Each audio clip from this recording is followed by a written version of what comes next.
नेताजी ने भारत की प्रथम स्वतंत्र सरकार 21 अक्टूबर 1943 को बनाई थी। हम में से कितने ने जनरल नॉलेज में पढ़ा?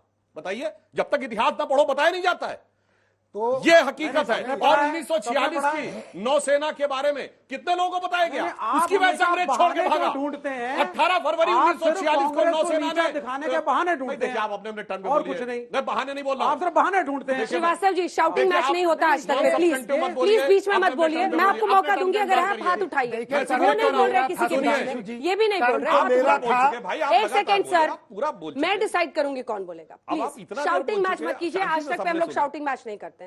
आप हाथ उठाइएगा जैसे वो उठा रहे, मैं आऊंगी आपके पास। प्लीज। मैं एक फैक्ट बताना चाहता हूं। 18 फरवरी 1946 को भारत की नौसेना में सैनिकों ने किस लिए, चूंकि सुभाष चंद्र बोस जी की आईएनए में सेकेंड वर्ल्ड वॉर खत्म हो गया था, जिन सैनिकों के खिलाफ कार्रवाई चल रही थी लाल किले में, उस कारण से उन्होंने किया ऐसा रिवोल्ट किया कि चंद दिनों के अंदर कलकत्ता से कराची तक और बंबई तक 20,000 सैनिक उसमें आ गए। और यह बात सिर्फ ऐसे ही नहीं लिखी, ब्रिटिश सेना के commander in chief Todd McKinley ने 12 फरवरी को लेटर लिख दिया था वाइसराय को कि अब इन सैनिकों पर भरोसा नहीं किया जा सकता। और इसलिए आप देखिए, मैं डेट बोल रहा हूं, मार्च 46 में इन्होंने कैबिनेट मिशन प्लान अप्रूव किया। 2 सितंबर 46 को नेहरू जी को अंतरिम सरकार का मंत्री बना दिया। और आप जाके पढ़ लीजिएगा, अंग्रेजों ने भारत छोड़ने की डेट 15 अगस्त 47 नहीं तय की थी, 30 जून 48 तय की थी। तो अमृतकाल तो आप ही मना रहे हैं ना, 47 को मान के ही अमृतकाल मना रहे हैं ना, 47 को मान के ही अमृतकाल मना रहे हैं। मैं बताना कहां उलझा रहे हैं, कहां उलझा रहे हैं? 48 तय की थी, 15 अगस्त को क्यों भाग गए? वो कारण था सुभाष चंद्र बोस जी की आईएनए। ठीक है, छोटा सा आ रही है उसके बाद, छोटा सा, एकदम छोटा सा,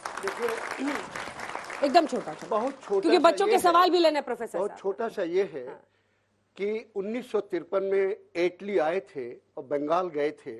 बंगाल के गवर्नर जस्टिस मुखर्जी थे, पीबी चक्रवर्ती। उन्होंने चक्रवर्ती ने पूछा, और ये छपा हुआ फैक्ट है, किसी की जेब में नहीं है, कि आपने वर्ल्ड वार जीत लिया, आपकी पावर पीक पे थी, आपने क्यों छोड़ा, इंडिया को क्यों आजाद किया? उन्होंने कहा कि Netaji Subhash Chandra Bose is responsible for it. और चक्रवर्ती ने अपनी ऑटोबायोग्राफी में पूरा डिटेल लिखा है। ही वाज जज, गवर्नर थे। आगे सुन लीजिए, 1972 से लेकर 1978 के बीच में 12 वॉल्यूम में ट्रांसफर ऑफ पावर आया है, which is publish by her Majesty's government, queen Elizabeth जिनकी उन्होंने छपवाया पूरा। 12 वॉल्यूम का मतलब यह है कि हर वॉल्यूम 1200 से 1400 पेज का है। वॉल्यूम 6 में लगभग 500 पृष्ठों में सुभाष चंद्र बोस आईएनए के बारे में करिस्पॉन्डेंस है गवर्नमेंट, वायसराय, आर्मी चीफ और ब्रिटिश गवर्नमेंट में, जिसमें वायसराय और आर्मी चीफ कह रहे हैं only way for us is that we should get out of here. We cannot rule India anymore because of the conditions created by Subhash Chandra Bose. और उसमें वो कहते हैं, अब आप अहिंसा मूवमेंट को कहीं ना कहीं सप्रेस करने की कोशिश कर रहे हैं। सबकी अपनी पॉलिटिक्स है, सबकी अपनी पॉलिटिक्स है।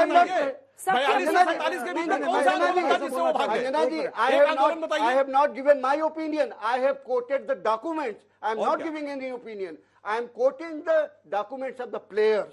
वो प्लेयर जो आज जब भारत अपनी आत्मनिर्भरता की तरफ बढ़ रहा है और अपने 75 साल के अमृतकाल को मना रहा है, तब हम अपने जब जंजीरों से, अंग्रेजों की जंजीरों से गुलाम 1947 में हो चुके थे और हमारा आजाद हो चुके थे और कर्तव्य पथ का नाम जब राजपथ बदल के कर दिया गया और नेताजी सुभाष चंद्र बोस की मूर्ति, जिन्होंने भारत का स्वर्णिम काल देखा था, जॉर्ज पंचम की मूर्ति हटा करके, तो विपक्षियों को क्या समस्या होती है कि वो हर चीज को एक मुद्दा बना करके और भारत के जिन्होंने भारत के लिए स्वर्णिम काल देखा उनको बदनाम करते हैं। बहुत अच्छा प्रश्न है आपका।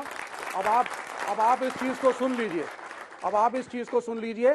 पहली चीज, जब राजपथ का नाम ये चेंज कर रहे हैं तो स्वदेशी बोलते हैं, और इकोनॉमिक पॉलिसी क्या है? 100% एफडीआई। तब स्वदेशी नहीं आता। इन्होंने एक स्वदेशी जागरण मंच बनाया था मनमोहन सिंह जी की प्राइवेटाइजेशन की नीति के खिलाफ। आज उस पर ताला लगा हुआ है। आज फिर से क्या बात हो रही है साहब? Make in India, 100% FDI. तो कौन सा स्वदेशी है? दूसरी बात, सुभाष चंद्र बोस अगर कांग्रेस के और गांधी के और नेहरू के इतने ही खिलाफ होते तो अपनी रेजिमेंटों का नाम इन्हीं कांग्रेस के नेताओं पे क्यों रखते? कोई लड़ाई नहीं थी। आज जो है, आज नहीं सुनिए, मैं बोल रहा, मेरा टाइम है।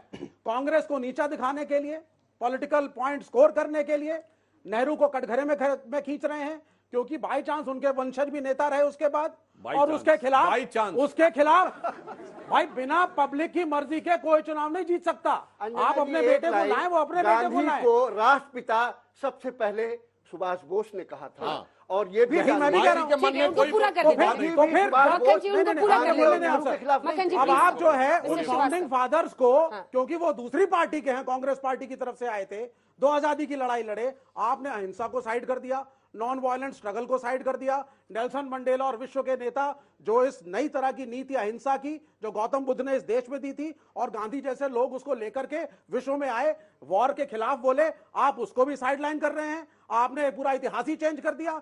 जब सुभाष चंद्र बोस गांधी को मानते थे, उनकी नीतियों को मानते थे, आप कौन सा इतिहास पढ़ाते हैं? मैं नहीं कर रहा हूँ, चिल्ला तो एक आप रहे बात हैं और भाई। पढ़ते कहे तो आप अंजना रहे जी, हैं, एक मैं थोड़ी बात। कह रहा आप हूँ। बताइए मुझे। आप अंजना कह जी। रहे हैं, अरे मैं नहीं कह रहा श्रीवास्तव हूँ। जी, अंजना जी एक बात है। श्रीवास्तव जी आप ये कह रहे हैं, एक सेकंड एक श्रीवास्तव वाक्य जी, बोलूंगा सर। आप उनको डांट रहे थे, बच्चे को डांट रहे थे, नहीं, मैं उसने आपसे उनको- पूछा ये इतिहासकार सर, हैं। बच्चे ने आपसे क्या पूछा? ये इतने बड़े आप इतिहासकार क्या हैं। समझ रहे हैं? विपक्षी नेताओं को लेकर आज भी यहाँ पर सत्ताधारी पार्टी के भी नेता हैं, लेकिन बच्चे ने आपसे सवाल पूछा, बड़ी आप अच्छी लोगों बात की है, मैंने नकारात्मक एक उत्तर राजनीति दिया। को लेकर उसका प्रश्न था, हाँ, मैंने आपने दिया डांट उसका के उत्तर। खत्म कर दिया। देखिए एक मैंने बात कहा अंजना जी, एक बात कि वो एक दुश्मनी एक जो बात दिखाना जो- चाहते हैं कांग्रेस और सुभाष इन्होंने चंद्र बोस में नहीं थी। अहिंसा पे इतना प्रवचन अपने दिया। अपने रास्ते थे।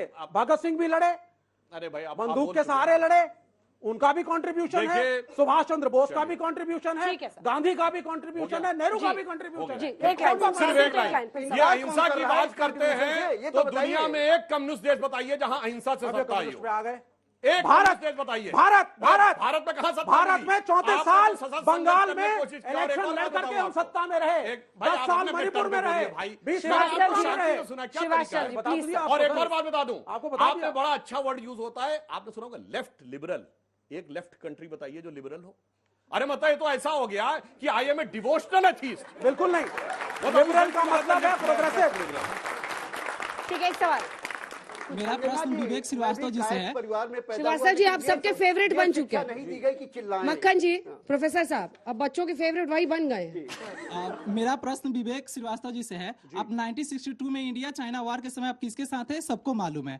बस आप लोग की हमें ये समझ में नहीं आती कि अगर कोई सरकार यहाँ पे अपने देश में अपने स्वतंत्रता सेनानियों के नाम पे कोई चीज करना चाहती है तो आपके पेट में क्यों दर्द होता है? कोई और दर्द उस नहीं है। स्वतंत्रता सेनानियों के नाम पे कोई दर्द नहीं है। और एक मिनट, और उस स्वतंत्रता सेनानी के नाम पे जिसका नाम उड़ीसा से लेकर के बंगाल से लेकर के पूरा हिंदुस्तान तक का जिनकी गौरव गाथा पूरा दुनिया गाता है, आप उनके नाम पे अगर कोई स्टेचू लगाते हैं तो आपके मतलब इतना क्यों जलन हो रहा हो है? गया, समझ गए हम। कोई दुख नहीं है, आइए कोई आइए, दुख नहीं है। इन्होंने काफी जोश भर दिया बाकियों में भी। जी। श्रीवास्तव जी, आप ही हैं आज निशाने पे, जल्दी आइए, तेजी से थोड़ा। हाँ, हाँ, मेरा भी सवाल श्रीवास्तव जी से ही है, जैसे कि सबका है। तो मैं ये बात कहना चाहता हूं आपसे कि जिस तरीके से मोहम्मद जिन्ना भी इस बात को मानते थे कि अगर नेताजी सुभाष चंद्र बोस होते तो पाकिस्तान भारत का हिस्सा होता, वो अगर नेताजी सुभाष चंद्र जी को प्रधानमंत्री बनाते, तो अगर नेताजी सुभाष चंद्र बोस जी की मूर्ति लगाई गई है तो इससे आपको क्या आपत्ति है? कोई आपत्ति नहीं है, इनकी नियत पे आपत्ति है। सर मेरा सिर्फ क्वेश्चन इनकी नियत पे एक साथ आपत्ति एक है। साथ एक साथ। सर सर मेरा क्वेश्चन सिंपल उन्हीं से, श्रीवास्तव जी से। हम सबसे है मेरा क्वेश्चन कि सर हम गुलामी से हमने हमारे ऊपर गुलामी हुई, हम उसको छुपा नहीं सकते, चाहे कितने भी हम नाम चेंज कर लें, चाहे कुछ भी कर लें। लेकिन अभी मैंने चेक किया तो मुझे पता चला कि 20,000 करोड़ रुपए खर्च होंगे इस नाम को चेंज करने में। सर इतना पैसा हम अगर डेवलपमेंट में लगाएंगे किसी नए काम में तो वो शायद ज्यादा हमारी कंट्री को। 20,000 करोड़ कहाँ पे खर्च होंगे नाम चेंज करने में? सर, नाम चेंज राजपथ से करने में। कर्तव्य चेंज सर, करने में अगर- 20,000 करोड़ कैसे खर्च हो जाएंगे? सेंट्रल विस्टा की बात कर रहा है। नहीं, 20,000 सेंट्रल करोड़ विस्टा प्रोजेक्ट मतलब में नाम खर्च चेंज करने में विस्टा कैसे प्रोजेक्ट खर्च हो में जाएंगे खर्च या हो रहा है। समझ से बाहर है सेंट्रल भाई। विस्टा आपने प्रोजेक्ट कहाँ में पे चेक खर्च हो रहा किया? है। 2-3 आप साल सेंट्रल विस्टा प्रोजेक्ट की बताइए। बात कर रहे हैं तो भाई अब नया जल्दी। कार्यालय बनेगा, वो कंप्यूटराइज होना चाहिए कि नहीं? अब बताइए, आज से 30 साल पहले का स्टूडियो और ये स्टूडियो समान है? उस जमाने में लिंकिंग, सैटेलाइट लिंकिंग थी कहीं, तो टेक्नोलॉजी के साथ चेंज भी तो आता है ना।